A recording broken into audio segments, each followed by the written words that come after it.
E agora, com vocês, para celebrar os melhores e os piores momentos da DC em 2022, Gabriel! É isso mesmo, pessoal. Hoje a gente vai passar limpo o ano de 2022 da DC em todos os aspectos. Os quadrinhos, as animações, as séries de televisão e os filmes. Quais foram os principais acertos da DC em cada uma dessas categorias e quais foram os grandes erros que a DC cometeu em cada uma delas. E vamos ver quem que vai ganhar o prêmio da Batcaverna do ano. O tradicional troféu cobiçado por todo mundo na DC Comics. Batcaverna Awards! Isso aqui é uma relíquia que todo mundo deveria ter, a Batcaverna do Batman Forever e do Batman Robin. Então, sem perder mais tempo, roda a abertura e vamos lá! E pessoal, só antes da gente começar, eu queria convidar vocês para comentar nesse vídeo quais que foram os grandes acertos e erros da DC em 2022. E bem, só deixa eu explicar o que a gente vai fazer exatamente nesse vídeo. Eu separei essas 4 categorias da DC. Quadrinhos, animações, séries de TV e filmes. E cada uma dessas categorias eu vou mostrar 2 ou 3 erros e acertos de cada uma. E eu vou explicar porque cada uma deu certo e cada uma deu errado. E no final a gente escolhe o pior e o melhor de cada categoria. Então vamos começar com a nossa primeira categoria, HQs. Ah, sim, o ano de 2022 das HQs da DC. Esse foi um ano de crise, Dark Crisis on Infinite Earth, que começou apenas como Dark Crisis, mas em algum momento da vida a DC decidiu mudar o nome para Dark Crisis on Infinite Earth, muito provavelmente para querer vender um pouquinho mais e tirar o nosso custoso dinheiro, porque afinal Dark Crisis on Infinite Earth deve vender mais do que apenas Dark Crisis. Mas acredite se quiser, eu não acho que a HQ Dark Crisis foi uma das piores coisas que a DC fez. É claro que o marketing foi um pouco exagerado, forçaram a barra para fazer um evento de crise, como sempre a DC faz, mas a HQ no final, eu até achei que foi legal, os desenhos são muito bons e a história é coerente para um evento de crise da DC. Sem falar que foi uma boa ideia pegar o Pária lá da crise original e trazer ele com o vilão corrompido pela Great Darkness, junto com a ideia de não fazer uma saga tão focada na Liga da Justiça, e sim nos heróis da nova geração. E a história no final acaba bem focada no Asa Noturna e nos Titãs, então isso é quase uma mega saga com Titãs. Só é uma pena que no início da saga eles não pensaram em vender desse jeito. Eles queriam vender como uma nova formação da Liga da Justiça, e aí a DC, opa, não vai dar muito certo essa ideia, vamos tentar vender como Titãs. E eu acho que como Titãs funcionou bem. Agora, o que eu não consigo defender e eu não passo pano de jeito nenhum é essa história aqui, Academia Titãs. Meu pai, pelo Batman que ri, o que eles estavam pensando? E não me bastou fazer Academia Titãs. Teve que fazer evento com a Academia Titãs com outros títulos como Esquadrão Suicida. E assim, ó, qual que é a premissa toda do Academia Titãs? É de querer fazer uma nova equipe dos Jovens Titãs, só que num formato de colégio, onde você tem as turmas dos novos alunos, e esses novos alunos estão aprendendo com os membros clássicos dos Jovens Titãs a como serem bons heróis. Eu acho que alguém dentro da DC com certeza estava vendo aquele anime My Hero Academia e pensou bem assim, mas eu acho que isso pode dar certo na DC, vou fazer com Titãs. E assim, ó, apesar de querer debochar dessa ideia, eu até acho que é uma boa ideia e que poderia funcionar. O problema é que todos os membros ali que eles colocaram são absolutamente esquecíveis. E para tentar grudar toda a história que eles fazem isso daí, eles criam um mistério. E o mistério é quem que é Red X. Ah, Red X, saudades do Red X do desenho dos Jovens Titãs. Mas aqui o escritor traz o conceito do Red X para o universo das HQs e ele passa mais de 10 edições enrolando só para saber quem que é o Red X. E no final, quando eles finalmente revelam quem que é o Red X, é só um aluno qualquer ali dentro do colégio que achava que era filho do Dick Grayson e que na verdade não é, só um plot twist para ter em cima um outro plot twist para eles dizer que ele não é. E tudo isso em menos de 2 páginas. Só que o escritor, não satisfeito de fazer todo esse mistério do Red X, ele coloca 3 Red X.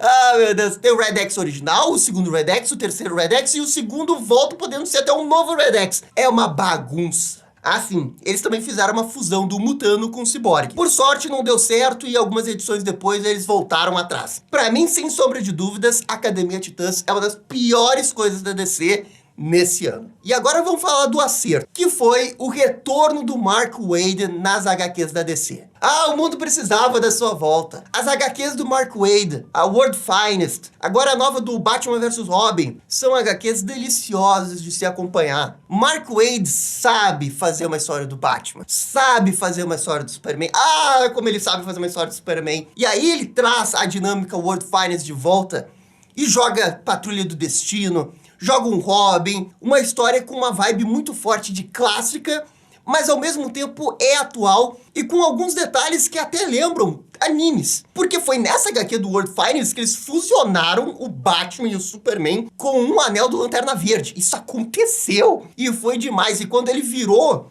Batman, Superman, fusão, foi totalmente Dragon Ball, que eles ficavam falando que o poder lá tava subindo. Simplesmente Mark Waid, que sabe fazer o exagerado no tom certo, sem ser debochado. Simplesmente uma das melhores HQs da DC dos últimos anos. Agora, tem uma coisa que eu odiei na DC esse ano, que foram as Elseworlds. Esse ano a gente teve a continuação e novos arcos de Elseworlds em mundos realmente exagerados, como por exemplo o DC Medieval, o DC Dinossauros, teve também o DC vs Vampiros e o início da saga final do Deceased. E assim, eu vou dar bem a real, eu gosto de todas essas histórias, só que as principais, o DC Medieval e o DC vs Vampiros, são histórias que não têm fim. Eu não sei o que a DC pensou em fazer o DC Medieval com 12 edições. O DC vs Vampiro teve uma época do ano que ele parou de ter edição e ele começou a ter spin-off em cima de spin-off. Um em todo preto e branco, um outro que era com o Damian, um outro que era com o grupo. Cara, calma! O DC vs Vampiro já é um spin-off. E vocês querem fazer o spin-off do spin-off do spin-off? Pô, gente, não dá. Sinceramente, não dá. E aí o que acontece é que o DC Vampiros, que é uma HQ boa, ela nunca tem fim. Porque assim, ó, eu gosto, como todo fã da DC, de Elseworlds.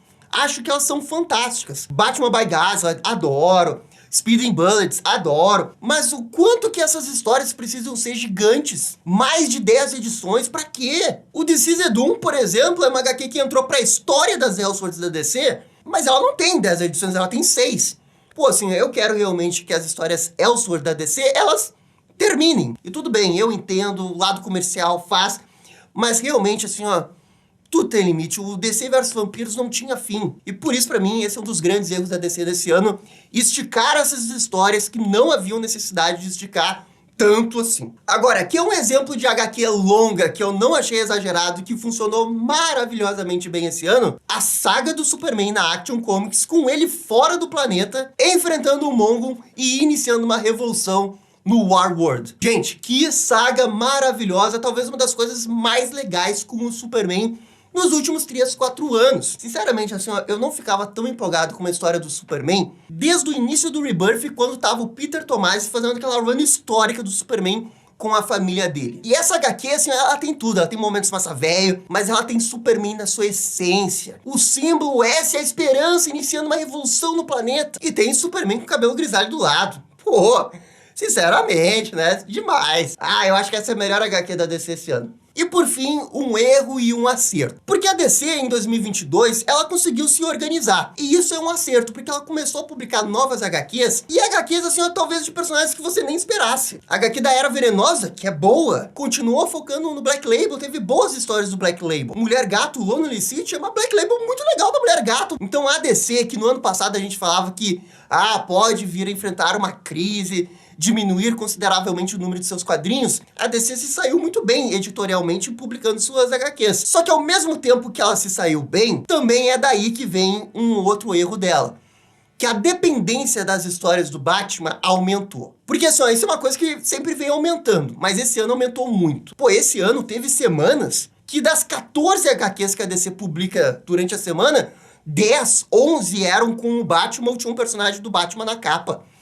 E tipo assim, gente, é muita coisa. Eu sei que o Batman carrega a DC nas costas, ele deve dar muito mais dinheiro. Mas quando a gente tá falando de mais de 2/3 das publicações na semana, a gente fica um pouco assustado. A DC tá fazendo tantos quadrinhos do Batman porque é o que ela precisa pra continuar dando dinheiro? Ou ela tá tão acomodada com os números do Batman que ela não sabe se outras histórias envolvendo outros personagens vão render tanto como a do Batman? Então, sinceramente, não sei, mas eu sei que não é muito saudável 2/3 das publicações da semana envolverem personagens do Batman. E pra mim, esse continua sendo um erro editorial grave da DC, por mais que talvez não dê prejuízo financeiro pra ela e não seja propriamente um erro na visão dela. Mas eu acho que pro lado do fã acaba sendo porque você vê vários personagens que você gosta sequer tendo publicações. Mas isso aqui é só a minha opinião.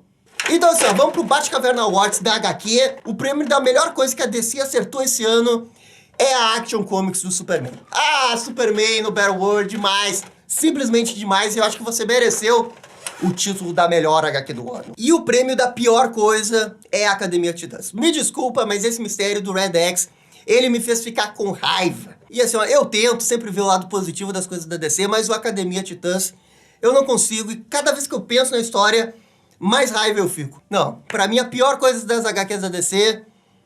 Academia Titãs. E agora vamos para a categoria animações. E vejam só, gente, a DC teve um bom ano de animações, porque esse ano a gente teve a segunda parte da 4ª temporada de Justiça Jovem, a gente teve a 3ª temporada da Arlequina, a gente teve a animação estilo anime da Mulher Gato, teve a Casa dos Mistérios do John Constantine, Super Sons e o DC Super Pets. Todas essas animações foram boas à sua maneira. Claro que tem um pouco mais abaixo, outra mais acima, mas nenhuma assim é assim, meu Deus do céu, é um absurdo. O quê? Oi? Tô esquecendo de uma animação? Não, não tô esquecendo não. Lanterna Verde Beware My Power? Ah, é mesmo. Tem essa animação. Lanterna Verde Beware My Power, na minha opinião, é o grande erro da DC nas animações desse ano. E justamente porque eu acho que evidencia dois problemas. O primeiro é o Tomorrowverse. O Tomorrowverse eu acho muito bom. Na verdade, eu acho que ele tem potencial para ser excelente, talvez até no nível do DCAU lá da época dos anos 2000. Só que o problema desse Tomorrowverse é que as coisas são muito lentas. Esse ano, por exemplo, só teve uma animação, que foi o Lanterna Verde. E como do último filme desse universo, que era o Batman Longo Dia das Bruxas, e agora o Lanterna Verde, a gente simplesmente não vê a Liga se formar e ela já aparece com uma torre de vigilância no início do Lanterna Verde, fica realmente parecendo que tá faltando uma história pra contar o que aconteceu ali, sabe? Esse acabou sendo um erro, na minha opinião, esse ano. A organização do line-up do Tomorrowverse. Porque poderia ter tido mais uma animação do Tomorrowverse. Ah, Gabriel, mas o Constantine é Casa do Mistério nesse universo? Ah, pode ser, como pode não ser, mas como é uma animação que só tem 20, 30 minutos, eu realmente não conto. E falando individualmente do produto Lanterna Verde Beware My Power, cara, pra mim ele também foi uma decepção. Não foi uma decepção nível Injustice do ano passado, porque aí sim, meus amigos, ali foi a pior animação da DC. Mas ela com certeza foi a pior animação esse ano. A história envolvendo o Hal Jordan virar Parallax pela trilionésima vez, e o Hal Jordan vira o Lanterna Verde só com um bicho entrando dentro da cabeça dele, tá tipo, não. E é realmente uma pena, porque a animação do Lanterna Verde, a qualidade dela, eu acho bem boa, e potencialmente ela poderia ter sido muito melhor. Mas esse também não foi o único erro que a DC/Warner cometeram nesse ano. Porque foi nesse ano que deu a polêmica das animações canceladas. O Batman Caped Crusader sendo cancelado para depois ser revendido para um terceiro streaming. A remoção de algumas animações no streaming da HBO. Muito embora não tenha sido nenhuma da DC. Mas dentro dessa avalanche, o Justiça Jovem foi cancelado. Cancelado entre aspas, né? Porque ninguém oficialmente disse que tá cancelado, mas também ninguém anunciou a 5ª temporada. Então, pra mim, houve esse ano um erro administrativo em relação às animações, em especial o Batman Caped Crusader, que a gente realmente ficou com medo dele ser cancelado em algum momento, e o Justiça Jovem, que esse sim parece que não vai voltar. E assim, algumas pessoas podem falar que o DC Super Pets foi uma decepção, mas assim, o DC Super Pets, apesar dele não ter feito muito dinheiro, eu acho que é uma animação totalmente passável. Não é tão emotiva como poderia ser, não é com certeza o Toy Story 3 que eles falaram na época, mas ele também não é uma porcaria. E pra mim ele é aceitável, e por isso que não é nem erro e nem acerto. É, ok. Agora vamos falar dos acertos, que foram Justiça Jovem temporada 4,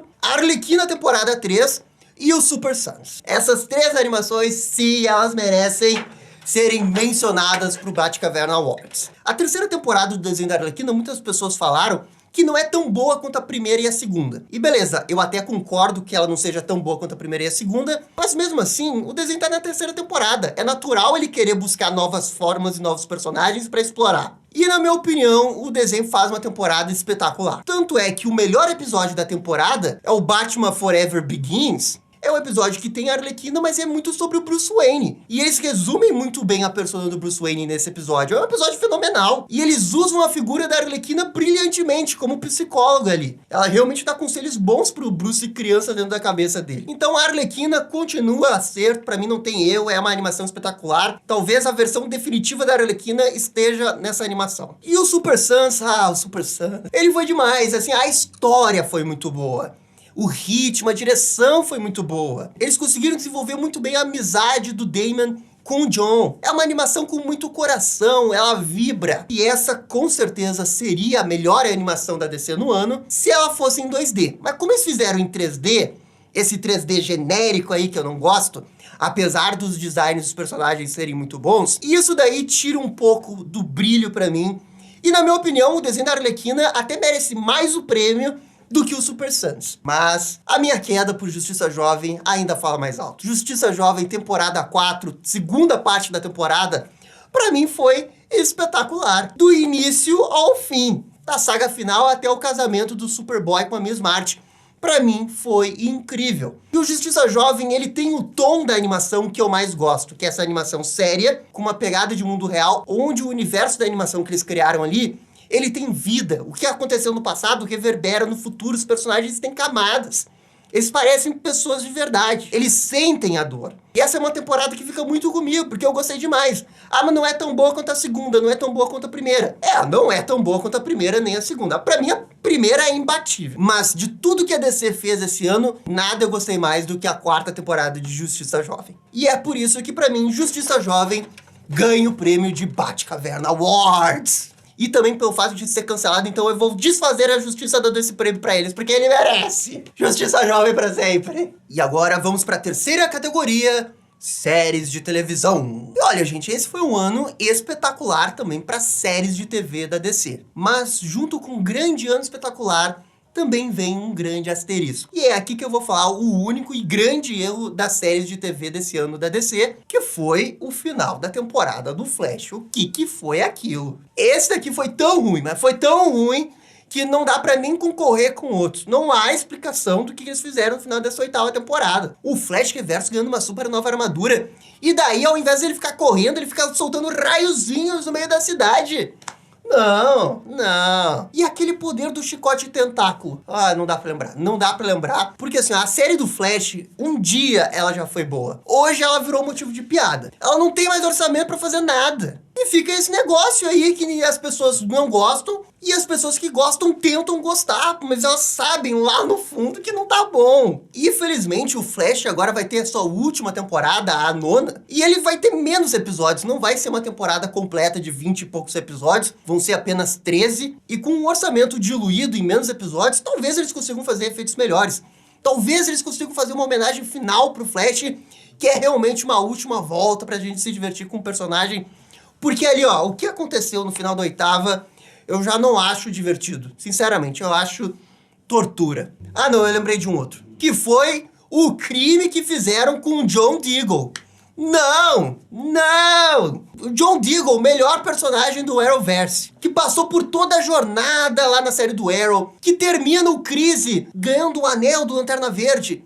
E aí eles fazem ele ficar com o rosto verde e depois colocam ele numa jornada eterna, com ele vagando de um show pro outro, pra gente eventualmente ver se ele iria virar Lanterna Verde nas séries do Arrowverse. E depois de todo esse hype, que assim, eu devo admitir, foi um hype bem feito, porque eu tava empolgado pra ver ele virar Lanterna Verde. E aí eles tiram isso da gente. Eles nos enganam por 3, 4 anos pra chegar lá nos últimos episódios do Superman e Lois, do Flash, pra ele pegar a caixa, ele conseguir abrir a caixa com o poder da motivação do Flash Reverso, que ele ficou anos tentando abrir, mas daí o poder de motivação do discurso do Flash Reverso funciona, é claro. E aí ele abre a caixa, mas ele não vira Lanterna Verde. E vocês não têm noção como que isso me deu raiva. Me deu uma raiva profunda da CW. Porque eles destrataram o melhor personagem deles, porque eles fizeram todo um arco pra ele poder virar Lanterna Verde. Ele sempre foi destinado a ser o Lanterna Verde desse universo aí, e eles não podem, sabe-se lá por quê, seja por motivos editoriais, seja porque a DC não quer, seja porque tá na CW, não me importa. Eles fizeram tudo isso e depois deram pra trás. Isso daí foi uma traição gigante em cima de todo mundo que ficou acompanhando ele por anos. Ai, que raiva esse momento, e isso tudo se confirmou esse ano. Mas assim, vamos olhar as coisas positivas também das séries. Porque esse foi o ano de Pacificador, foi o ano da última temporada de Stargirl, e a série do Sandman na Netflix, que surpreendeu porque de fato foi muito boa. Superman e Lois teve sua segunda temporada e conseguiu manter qualidade. Só que aí fica a dúvida do que escolher. Pacificador, pelo James Gunn, que foi super cinematográfico, uma grande história de um personagem que ninguém realmente se importa, as pessoas realmente estavam se importando no final. Superman e Lois, que continuou a qualidade da primeira temporada e continuou discutindo sobre a questão do Superman, e dessa vez fez uma temporada muito de quadrinhos com um final espetacular, com o Superman desse universo virando o Superman live action mais poderoso de todos os tempos. Aquele final foi demais. Já a série do Sandman foi uma adaptação praticamente perfeita da HQ. Eu gostei do casting, eu gostei do episódio da morte, ficou tudo muito bom. E Stargirl com uma temporada de mistério e de encerramento total, porque a série também foi cancelada. Esse mistério da terceira temporada foi tão bobinho, mas eu gostei cada momento, eu adorei a terceira temporada. Mas contra fatos não há argumentos. E a melhor coisa da DC esse ano na televisão foi Pacificador. A qualidade do roteiro é inigualável, a direção é inigualável, a fotografia foi muito boa, a escolha das músicas foi perfeito, e aquele episódio que o vigilante vai pra prisão. Ah, é televisão, meu, aquilo dali é qualidade, aquilo dali é nível cinema. Você tá de brincadeira comigo, só por esse episódio já merecia ficar em primeiro. E assim, ó, eu até fico na dúvida entre o Sandman e o Pacificador, mas não tem jeito, o Pacificador foi melhor de uma forma geral. Pacificador, inquestionavelmente, merece aqui o prêmio Batcavern Awards. Ai, Gabriel, e os Titãs? Dá opinião sobre Titãs. Assim, ó, Titãs começou muito mal essa quarta temporada. Eu lembro que eu tava fazendo os vídeos e eu tava quase surtando ali o episódio 2, episódio 3, eu já tava muito louco. Aquele episódio que a Ravena pega uma motosserra pra decapitar um zumbi, que depois eles descobrem que os zumbis podiam ser curados, aquilo dali foi, né, crime com jovens titãs, que é um crime. A própria montagem da cena já é muito ruim, porque a gente vê a Ravena feliz da vida com uma motosserra, e aí tem um corte pra Jinx que fala bem assim, ó: manda ver, Rachel. Pô, velho, vocês estão matando uma pessoa e vocês estão mandando ver? Não pode. Não, não, não. Titãs merecia estar aqui nos piores da temporada, mas eu decidi não colocar por um único motivo. Terminou bem. Então a quarta temporada começou mal, mas ela foi subindo, sabe? A qualidade subiu um pouco. Ela saiu de um nota 5 e foi pro nota 6, 6,5 talvez, 7 se forçar. E por causa disso, eu não acho que ela mereça assim, o prêmio das piores coisas do ano. E olha que quando é pra falar mal de Titãs, eu falo. Mas dessa vez, com o final que eles fizeram, eu não consigo achar tão ruim assim. Digamos que essas expectativas eram tão baixas que acabou compensando eles fazerem o feijão com arroz e acabou passando. Não ao ponto de ser mencionado como os melhores, mas também longe de ser uma das piores coisas do ano. Mas enfim, isso é só a minha opinião. De repente vocês odiaram a quarta temporada de Titãs. Comentem aqui. E agora vamos para a categoria favorita de todo mundo, os filmes. Esse foi um ano de extremos nos filmes da DC. Tivemos o The Batman, a visão do Matt Reeves para Gotham, no Charada, o mistério, o filme noir de detetive que a gente sempre sonhou do Batman. E também teve o Adão Negro, que foi um filme divisório, que flopou, discurso da criancinha chata no skate, mas em compensação teve um dos melhores visuais live action que a DC já fez, que foi o Senhor Destino. Mas assim, ó, vamos começar falando dos erros que a DC cometeu ao longo do ano envolvendo filmes. O primeiro erro que mais chamou a atenção de todo mundo foi que ela trouxe de volta o Henry Cavill na cena pós-crédito do Adão Negro, e 2 meses depois ela anunciou que o Henry Cavill não iria mais voltar. E olha, eu realmente não questiono o fato deles quererem tirar o Henry Cavill para trazer um novo ator, porque vai ter um reboot aí. Beleza, eles estão no direito. Só que o erro não tá no tirar ele e colocar um outro ator. O erro tá em trazer ele de volta e 2 meses depois tirar ele. A gente foi feito de trouxa. Essa é a verdade. A gente foi feito de trouxa. Porque assim, ó, como é que pode você autorizar chamar um ator de volta se você não suspeita nem um pouco que o seu novo chefe vai tirar tudo? E infelizmente todo esse erro ali ficou com muita cara de final de festa. Ah, a chefia não tá aqui dominando a DC, daí veio o Dwayne Johnson que quis fazer o que ele queria. E como não tinha ninguém pra dizer não pro Dwayne Johnson, as coisas foram acontecendo, sabe? Só que no final teve esse embate de Dwayne Johnson contra James Gunn, E o James Gunn acabou sendo vitorioso. Mas fala isso pro fã casual da DC que viu o Henry Cavill voltando ali na cena do Adão Negro, que foi prestigiar um filme da DC que já não foi muito bem na bilheteria. Todo mundo que foi assistir o Adão Negro no cinema foi guerreiro. E aí a recompensa que esse pessoal que foi ver o Adão Negro é... Não, mas o Superman não voltou de verdade. Se a Warner tinha 1% de suspeita que talvez o James Gunn não fosse aproveitar o Henry Cavill, ela nunca deveria ter aprovado a volta do Henry Cavill. E o pior ainda, ela nunca deveria ter dito que o Henry Cavill podia fazer um videozinho e postar no Instagram dele, dizendo que ele voltou. Porque olha a situação que eles fizeram o ator passar, velho. Assim, ó, com todo respeito, mas isso foi uma humilhação pública. O cara volta, 2 semanas depois ele faz um videozinho dizendo que voltou. E 2 meses depois ele tem que fazer uma publicação no Instagram dele dizendo que ele não vai voltar. E a DC também cometeu um outro erro esse ano, que assim, ó, pouquíssimas pessoas lembram, mas eu não esqueci. Porque no primeiro trimestre, ela publicou um vídeo com os filmes que seriam lançados esse ano. E o título era O Mundo Precisa de Heróis. E fizeram um trailer compilado dos 4 filmes da DC que iriam sair esse ano. O The Batman, o Adão Negro, Aquaman 2 e o Shazam 2. Estamos aqui no final do ano e só saíram 2. Por si só, já seria uma vergonha esse vídeo. Só que esse vídeo não ficou velho, sei lá, mês passado. Não! Esse vídeo ficou desatualizado 30 dias depois. A Warner publicou esse vídeo e 30 dias depois eles trocaram a data do Aquaman, do Shazam, do Adão Negro, de todo mundo. E o Aquaman 2 foi para 2023... O Shazam foi pro final do ano e ele iria competir com o Avatar. Ficou por vários meses na expectativa de DC contra Avatar 2. Até que um dia a DC percebeu, né? O quanto que isso era uma ideia ruim. Vocês viram aí. Então esse vídeo aqui, cara, eu acho que é um exemplo perfeito do quanto que os planos da DC mudam rapidamente. Então assim, ó, DC, me desculpa, mas é totalmente compreensível porque pessoas casuais não ficam hypadas pros seus filmes. Pelo simples fato de que tem esse tipo de material que coloca o hype lá em cima. Uau, 4 filmes da DC no ano, a Batman, Aquaman, Adão Negro, uou! E aí, 15 dias depois você muda tudo. 15 dias depois. E o outro erro foi o cancelamento do filme da Batgirl. Em respeito às pessoas que participaram do filme, eles deveriam ter finalizado o filme e ter publicado o filme. Mas não, preferiram usar o filme como manobra para reduzir o imposto deles. Nossa senhora, isso daí foi muito maquiavélico. Parece que foi uma atitude de vilão do riquinho. Sabe, quer cancelar o filme da Batgirl? Cancela. Mas é a forma como as coisas acontecem. E a justificativa foi a pior possível.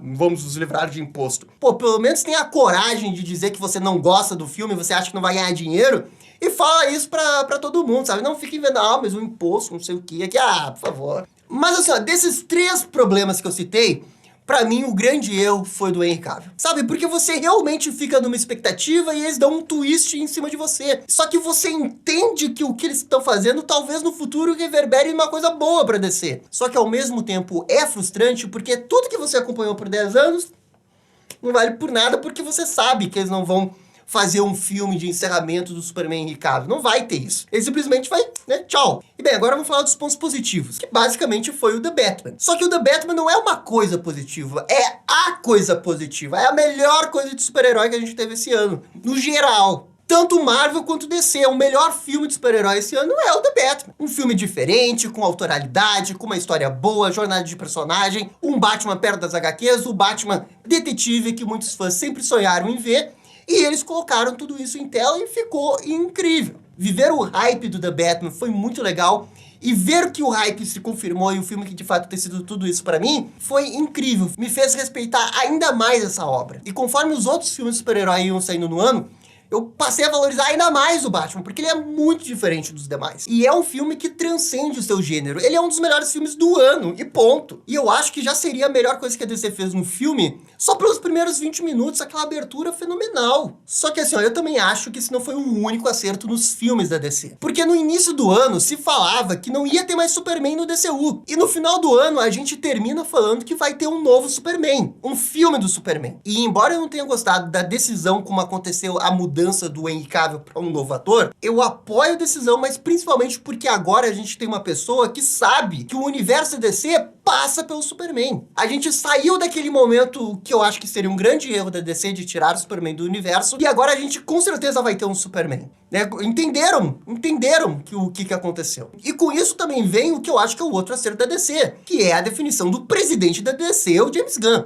Teve um momento desse ano que eu falava, a DC tem duas obrigações para esse ano: definir seu presidente e dizer que tem Superman. E bem, a gente vai encerrar o ano e, de fato, as duas coisas se confirmaram. Beleza, talvez não fosse o que eu, na minha cabeça, estava imaginando que seria levar o Henry Cavill junto com a decisão do Superman, mas tudo bem, eu entendo e ainda acho que foi uma decisão acertada. Só que assim, ó, desses acertos, meus amigos, não tenha dúvida que o melhor acerto da DC no cinema foi o The Batman. E é por isso que o The Batman tá aqui recebendo o Batcaverna Awards esse ano.